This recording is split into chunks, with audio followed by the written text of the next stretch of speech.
Welcome back, ladies and gentlemen. Today we are looking at a remake of one of my original deck techs, Farideh, Devil's Chosen. Shout out to every single one of you guys who have been requesting this video ever since the Battle for Baldur's Gate update came out for Magic the Gathering. Everyone was looking for a remake of this deck, trying to see me optimize it and make it better. Well, it's here and it's time to get into it. So let's begin. Opening it up, looking at this commander again, just one more quick guide through. Farideh, Devil's Chosen, is a 4-mana commander with red and blue in her identity. She's a 3/3 tiefling warlock, and here's her ability. Whenever you roll one or more dice, this card gains flying and menace until the end of turn. And if any of the results rolled was a 10 or higher, you draw a card. Farideh is going to be an excellent commander to finish the game very quickly with flying, with a lot of evasion, flying and menace, commander damage to just keep whittling down your opponents. Not to mention, rolling high on those dice are going to be giving us card advantage, allowing us to constantly be able to go into our deck and allow a Spellslinging like strategy, which is what we're going to be leaning towards today.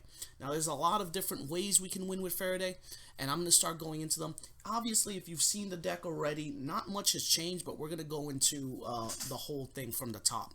So right now, let's take a look at the creatures. Alright, so now that we go into the creatures, let's go with our 2-drops, and we're going to kick it off with a Fairy Vandal.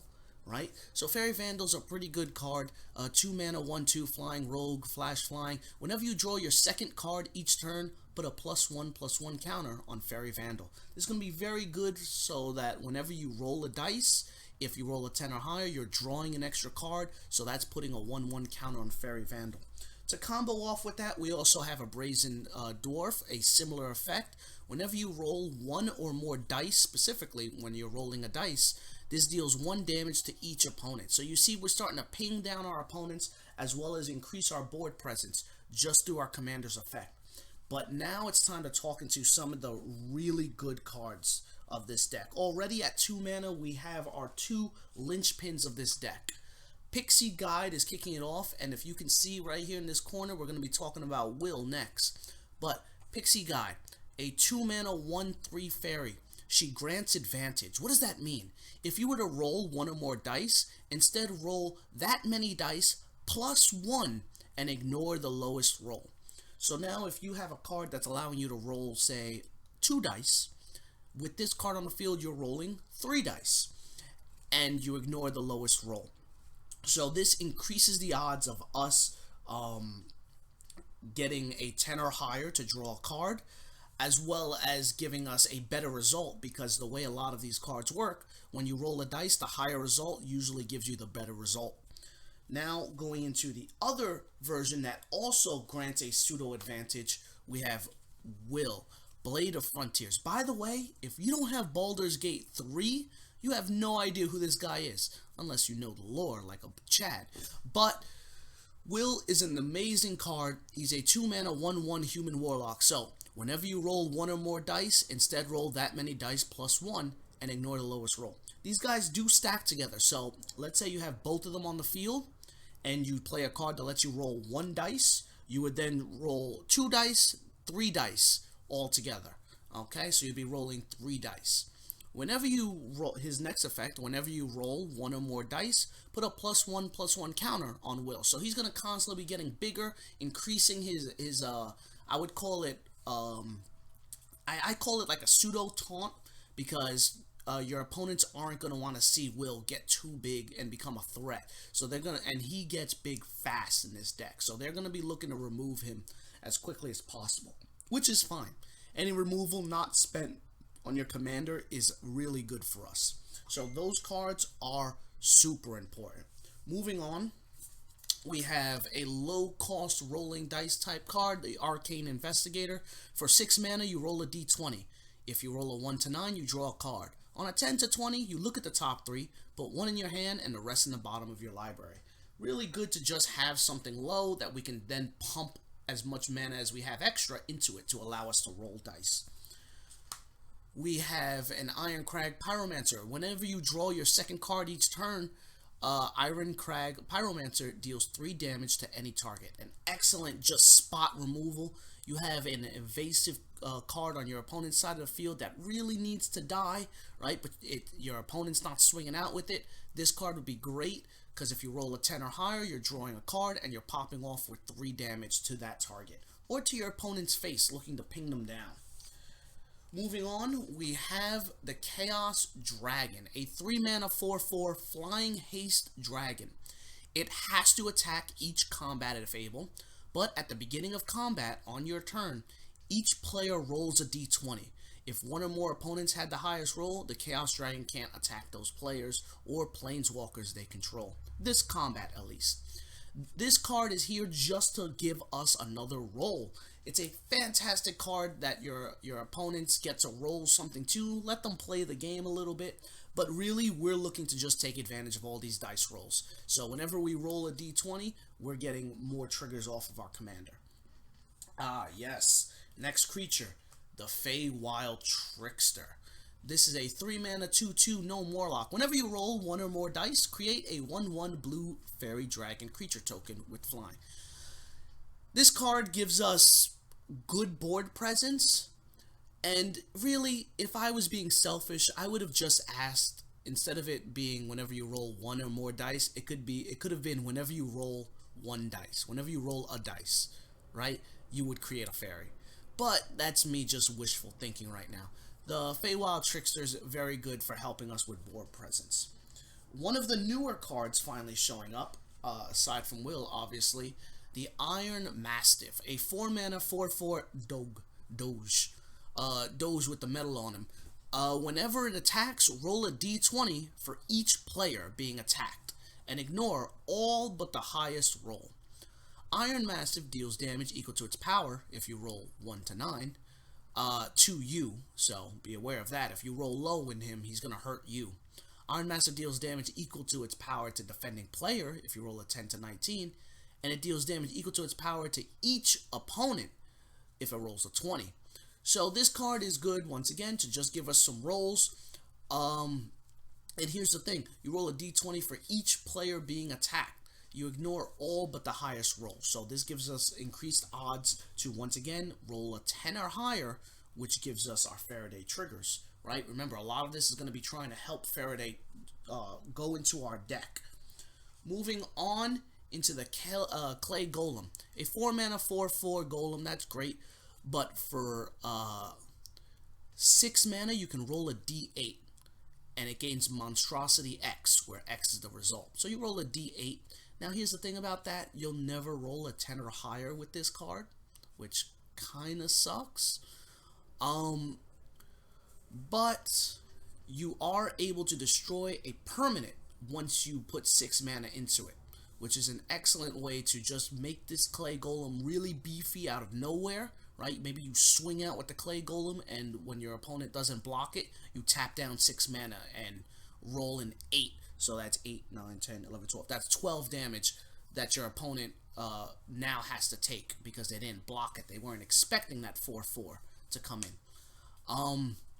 So there's a lot of sneaky snuff that you can do with the Clay Golem. But I was rushing to get to this card because I want to take a second to talk about her. The Wild Mage. Now, I did it very poorly in my last video explaining it. I want to talk about this card again. When it attacks, choose a creature you control, then roll a d20. On a result of 1 to 14, create a tapped and attacking token that's a copy of that creature. And it's not legendary, and it has exile this creature at the end of combat. Of a 15 to 20, create one or more, or create one of those tokens and do this process again. So Farideh triggers very well, or excuse me, not Farideh, this girl, Delina, there we go. Delina triggers very well with Will, there he is, or our Pixie Guide. And just to explain why they work so well together, let's say either of those creatures are on the battlefield, and Delina's attacking in. Well, she creates a copy of Will. Will comes in, and now you roll a dice for her effect, and then add an extra dice, and then add an extra dice, exponentially increasing the chances of rolling that 15 to 20. And once that triggers, you create another copy of Will. You can have as many copies of Will as possible because she ignores the legend rule from these tokens. And this creates an exponential growth of more Wills swinging in. But they all get +1/+1 counter every time you're rolling a dice. So all of these Wills are getting bigger every time this triggers. And since it's in a constant loop of you trying to hit that 15 to 20, if you can, I believe someone did the math. I gotta look it up and maybe put it in the comment section of this video.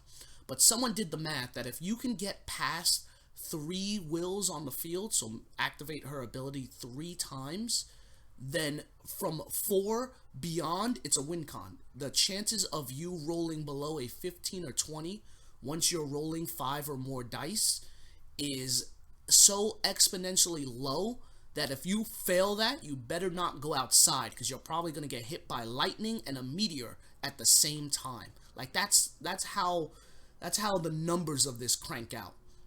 So you really want to try to protect her and swing in as soon as possible. If possible, one day I'm going to try to add some more evasion, maybe give her haste somehow with some boots. But right now this deck isn't carrying that.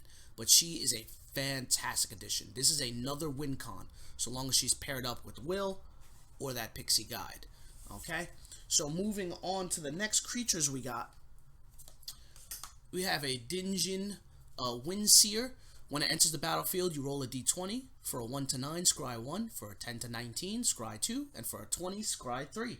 This allows us to fix our deck, fix our top deck before our commander triggers and draws that card. So, nice card to have into position. Hoarding Ogre's another fantastic card. 4 mana. Whenever it attacks, roll a D20. On a 1 to 9, you create a treasure token. On a 10 to 19, you create 2 treasure tokens. And on nat 20, you create 3 treasure tokens. This card is great for adding more mana to our base. And if not handled correctly, it's just a lot of growth that costs us nothing aside from just swinging in with a 3/3. We have an Aberrant Mind Sorcerer still in deck. A 5 mana 3/4. When it enters the battlefield, choose an instant or sorcery card in your graveyard, then roll a D20. You may put that card on top of your library with a 1 to 9, or return it to your hand with a 10 to 20. We're running a lot of spells in this deck. Having an Aberrant Mind Sorcerer bounce that to either our library or to our hand is an excellent way to get good value out of the cards that we're spell slinging. So obviously an auto include there. I've also increased and added a Locust God, right? A 6 mana 4/4. Whenever you draw a card, create a insect, a 1/1 insect with flying and haste. For 4 mana, he can draw a card and then discard a card. And whenever it dies, return it to its hand at the beginning, its owner's hand at the beginning of the next end step. So Locust God is a scary card on the field, just passively sitting there creating insects and having extra mana to pump into his ability to allow us to loot through our deck is going to be very useful for allowing us to pop cards on the field, talking about the cards that I spoke about earlier, or just like start pinging people down or buffing our creatures like the Fairy Vandal. Like Locust God is going to be a problem if left to his own devices. So another horde building card, I'd like to call it. You're building a horde. Niv Mizzets, and that is plural because we're running 2 of them. Let's kick it off with the Firemind. A 6 mana 4/4 Dragon Wizard. Whenever you draw a card, Niv Mizzet deals 1 damage to any target. Oh, we're going to be drawing a lot of cards, don't you worry. And you can tap him to draw a card as well. So a fantastic addition. Talking about the other Niv Mizzet, another 6 mana, but this one's a 5/5. He can't be countered when cast. He has flying, as the other one did too. But this one is whenever you draw a card, deal 1 damage to any target. And whenever you cast an instant or sorcery spell, draw a card. So another passive guy on the field, this time pinging down the board or our opponents and giving us card draw whenever we start casting spells. So, very good addition to the deck. Really, really scary. That is all the creatures we're running. Not a lot of creatures in the deck. Like I said, this is a mainly spell-slinging deck. I want to continue talking about my permanents next, talking about enchantments. So let's move on to that. Talking about the enchantments in the deck, there aren't that many of them, only 4, but they are imperative. So Barbarian class, kicking it off. 1 mana enchantment. If you would roll 1 or more dice, instead roll that many +1 and ignore the lowest roll. Just for 1 mana, we're now able to start rolling additional dice. Fantastic. But continuing it on to level 2, it gets even better.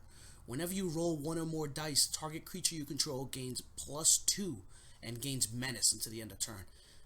Perfect for buffing our commander. Right now, whenever you roll a dice, it's getting bigger that turn that you can swing in and deal more commander damage to the opponent. The level 3 ain't nothing to scoff at either. So, creatures you control now have haste. This is fantastic for a lot of our cards that are coming in. Looking at Delina, you know the one I was talking about earlier. But a lot of our creatures would really like to come in and just swing immediately, and having use like that is great. Moving on to the next enchantment, we're looking at the wizard class too. Just coming in, it gives for 1 mana, it gives us no maximum hand size, and when it becomes level 2, we draw 2 cards immediately. Great. But when it becomes level 3, we now have a passive effect on the field. Whenever you draw a card, put a +1/+1 counter on a target creature. We're drawing a lot of cards with this deck, so adding +1/+1 counters to our creatures is always great to have. We're going into the Confounding Conundrum as the next one. When it enters the battlefield, draw a card. And whenever a land enters the battlefield under an opponent's control, if that player had another land enter the battlefield, they return a land they control to their hand. So this just stops our opponents from ramping out. We are blue and red, so we don't have access to land ramp. So having a card like this to slow down our green opponents is an excellent tool to have in the deck. I recommend it for anyone running blue, right? Because it just stops your opponents from ramping. The last enchantment is going to be this Puzzle Ward, a 4 mana enchantment. At the beginning of your upkeep, you roll a d4, scry X, where X is the result. So just at the beginning of your turn, you're rolling a dice. Now, we may not get a result of 10 or higher, but this will automatically give our commander flying and menace. And whenever you roll a die's highest number, draw a card. So from now on, whenever you roll a 4, by the way, you'll have a 1 in 4 chance to hit a 4 on this focus beam. But whenever you roll a 4, a 20, an 8, whenever you roll the highest number, you get a card draw, which is going to trigger very well with all of our other cards. Right? So those are the enchantments. I want to move on to artifacts. Artifacts. So we're going to kick it off by throwing in a lot of mana fixing and ramp. So obviously you have your Soul Ring, your Arcane Signet, a Sky Diamond, Fire Diamond, right? Talisman of Creativity, a Thought Vessel, and we might as well throw in Is It Signet since we're running red and blue, right? So those are our mana fixings. Now we can go into the real stuff, the good things. So, Spiked Pit Trap. Not a lot of people like this card. I keep it in the deck because it's just a warning to your opponents. For 1 mana, it enters the battlefield. I always try to put it in on 1 mana. Because me having 6 untapped mana is kind of obvious. But I put it in for 1 mana, and you can tap it for 5. You sacrifice it and roll a d20. On a result of 1 to 9, it deals 5 damage to a target creature. And for 10 to 20, it deals 5 damage to the target creature, and you create a treasure token. So I just have it on the field, and I try to keep as much mana untapped on my opponent's turns, if I obviously don't have stuff to cast, just to like threaten them. I'll be like, don't do anything I wouldn't like, or I'll explode whatever you're coming in with. And that tends to keep them away from me for the most part, because they know I can pop a lot of their combo pieces as soon as it touches the board. So that's good too. I didn't talk about this one for the ramp, because this is just a fun card to have. The Everfull Purse, 2 mana, it enters the battlefield. For a 1 and tap, you roll a d4 and make treasures equal to the result. Then you pass it to one of your opponents, to your right, obviously, whichever opponent's sitting to your right. This card is fun. Not great, not broken, fun. This card allows everyone on the table to start ramping. And in my play group, in my pod at least, there's an unspoken rule of like, yeah, we just start passing this around. This is the let's have some fun card and see what our decks are truly capable of when we have access to mana. Sometimes you're gonna be salty. You're gonna roll a lot of 1s while your opponents are rolling 3s and 4s. But that's really how this whole deck plays anyway, so might as well lean into it. Going on, we have a Goblin Morningstar, right? It comes in, it gives a creature trample, and it gives it +1. Also, when it enters, you roll a dice and create a goblin, and you can, if you roll high enough, you attach it to the goblin. Not really much to talk about there. Sword of Hours, though. Sword of Hours. This is a great buffing card. Equip it to a creature, and whenever that creature attacks, you put a +1/+1 counter on it. Whenever that equipped creature deals combat damage, roll a d12. And if that result is higher than the creature's power, or the damage dealt, you double the number of counters on that creature. So, say you're swinging in with a 4/4 creature with 2 counters on him, right? So he's a 2/2 with 2 1/1 counters on him. I know. Follow along, people. Come on. When you swing in and it gets another counter, so it's a 5/5 creature, and it hit for 5. Now we roll a d12. So long as that result was a 6 or higher, you're going to double the counters on that creature, right? Double the number of +1/+1 counters on that creature, essentially greatly increasing its power. So this card is excellent to equip to your commander and just start swinging in, going to town. Highly recommended. The Ebony Fly is next. There we go. Come on, move it this way. There we go. 2 mana, Fly comes in tapped. It's a mana rock. You can tap it for mana. But for 4 mana, you can roll a d6. And until the end of the turn, the Fly becomes an XX insect with flying, where X is the result. Now here's the last little rub. Whenever it attacks, another attacking creature gains flying until the end of turn. There's a lot of creatures that we want to swing with, but we don't want dying. This is a good way to give it a little bit of give those creatures evasion so that they don't die from the combat. Okay? We have a treasure chest. 3 mana, it enters the battlefield, tap it for 4, sacrifice it, and roll a d20. On a 1, you lose 3 life. Never roll a 1. Right? I'm telling you right now. But on a 2 to 9, you make 5 treasures. That's pretty good. On a 10 to 19, you gain 3 life and draw 3 cards. That's really good. And on a natural 20, you search your library for a card. If that card is an artifact, it immediately goes onto the battlefield. Otherwise, it goes into your hand. That is fantastic. With the next couple of cards I'm about to show you guys, this natural 20, if we can roll that, really shakes up the game board. So, moving on to the good stuff. Vexing Puzzle Box. A 3 mana, whenever you roll 1 or more dice, put counters on the Vexing Puzzle Box equal to the result. Oh man, so we're adding counters to this. Every time you roll a dice, so if you roll a 4, you add 4 counters on it. You roll a 20, there's 20 counters on it. Okay, so that'll come into play later. You can also tap it to add 1 mana of any color and just roll a dice. That's fantastic. Our commander's gonna love just tapping a random card and just rolling a dice off of it, and getting a little extra mana off of it is always good. But if you have 100 counters on this, you can tap it to search your library for an artifact and immediately put it to the battlefield. Just like the treasure chest, this is an excellent card. We want to put this down early and get 100 counters on it as quickly as possible for some of the next cards. Okay?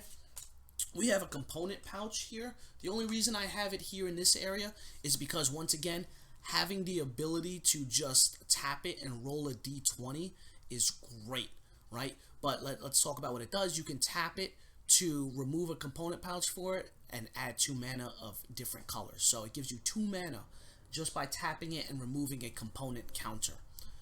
You can also just tap it and roll a d20 and add counters to it depending on the result. Just having cards on the field that can just be tapped constantly for rolling dice increases the chances of us rolling a 10 or higher to draw a card, as well as giving our creature, our commander, evasions. So it's a really nice card to search up with Vexing Puzzle Box and Treasure Chest. But nah, let's talk about the really good stuff. Wand of Wonder. This card came out in Baldur's Gate, and oh, it was perfect. It was everything I needed for this deck. 4 mana, you can tap it and roll a d20. Then each opponent exiles cards from the top of their library until they exile an instant or sorcery spell. Obviously, all those cards that were not instants or sorceries go back into the deck. You may cast up to X instant and sorcery spells from among them, the ones exiled, without paying their mana cost. So 4 mana, it enters the battlefield, and whenever you tap it for 4, your opponents have to exile until they get an instant sorcery spell.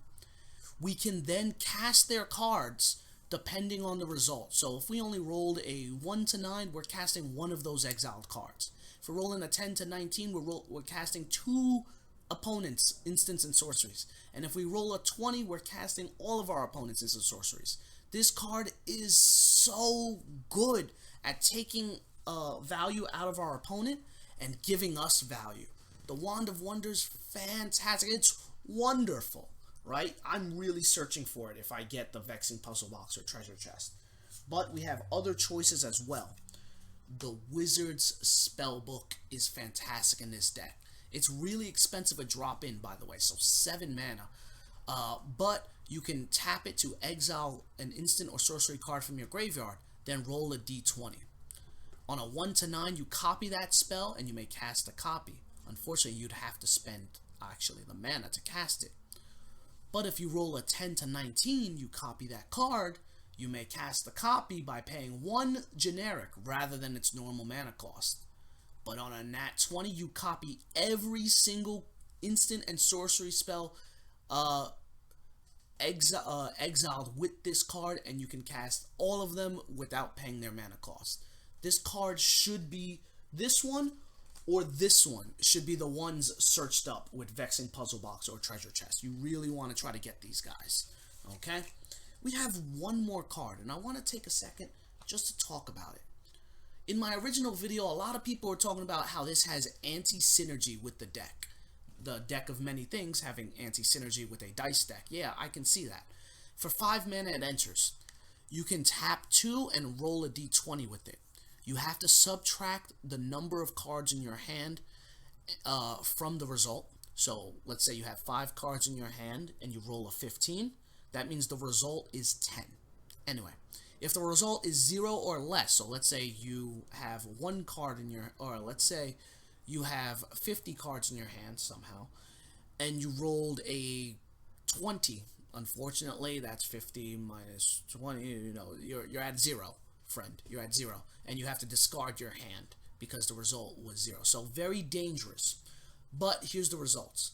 1 to 9, you return a card at random from your graveyard to your hand. Okay, good, some recursion.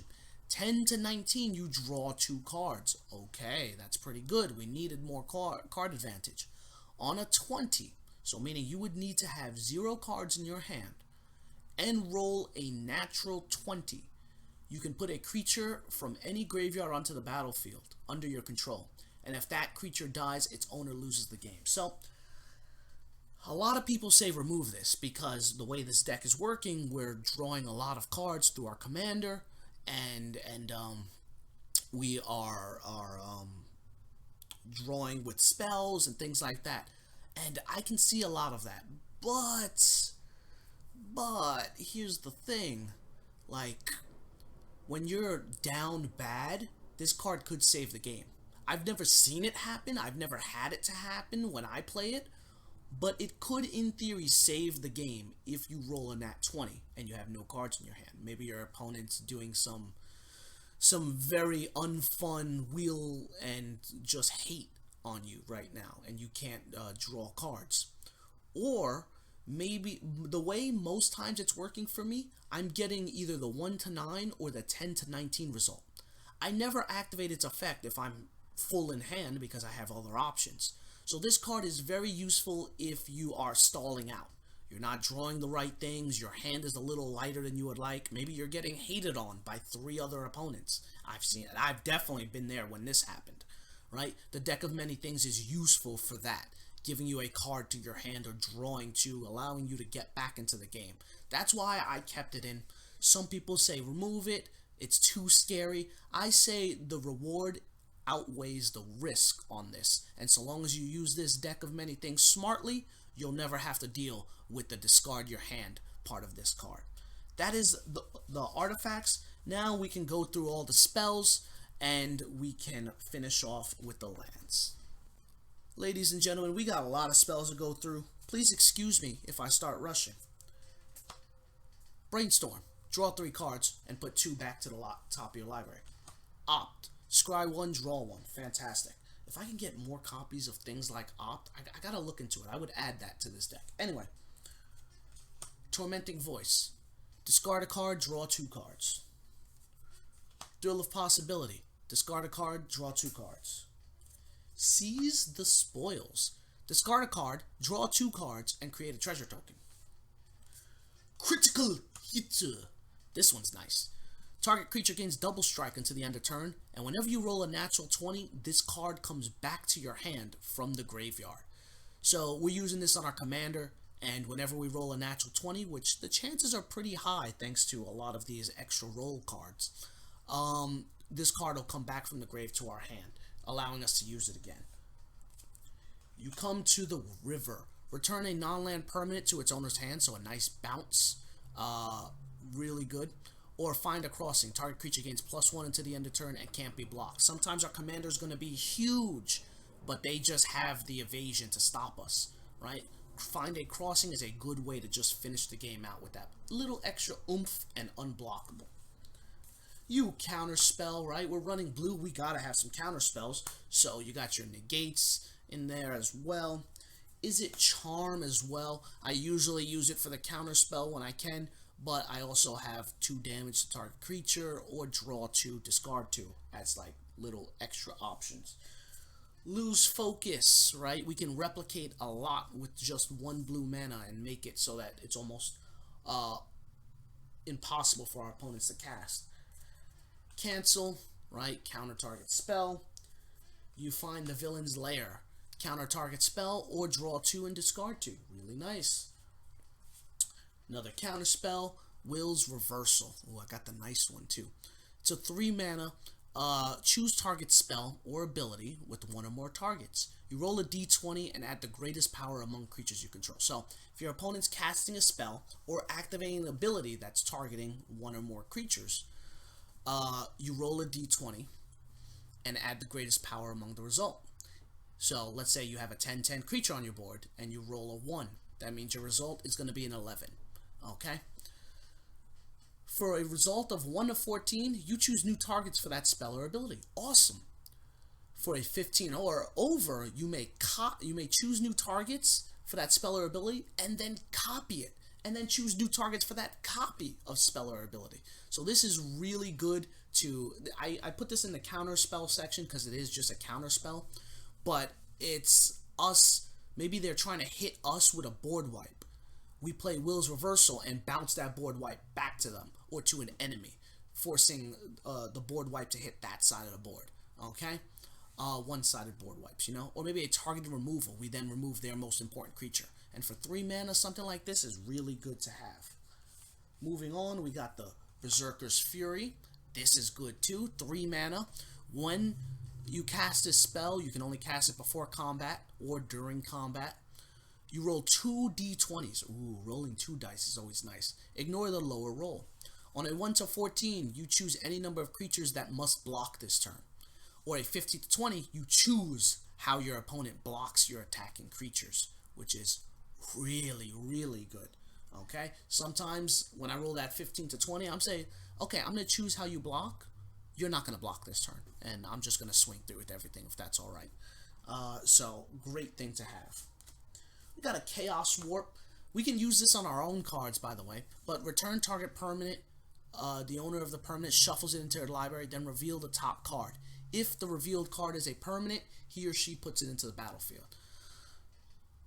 I mean, if we're gambling, we might as well gamble big, right? Chaos Warp, keep it in the deck, you know, targeted removal on red, so I'll keep it.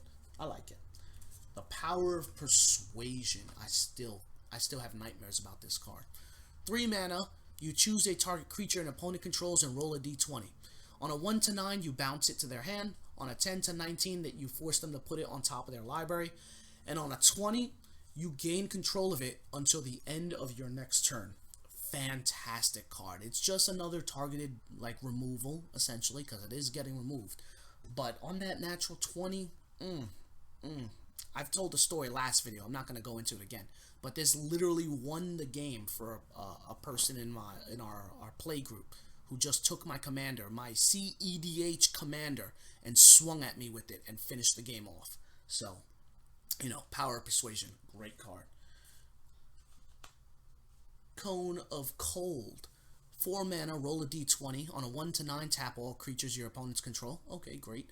On a 10 to 19, you tap all creatures and they don't untap during their control's next untap step.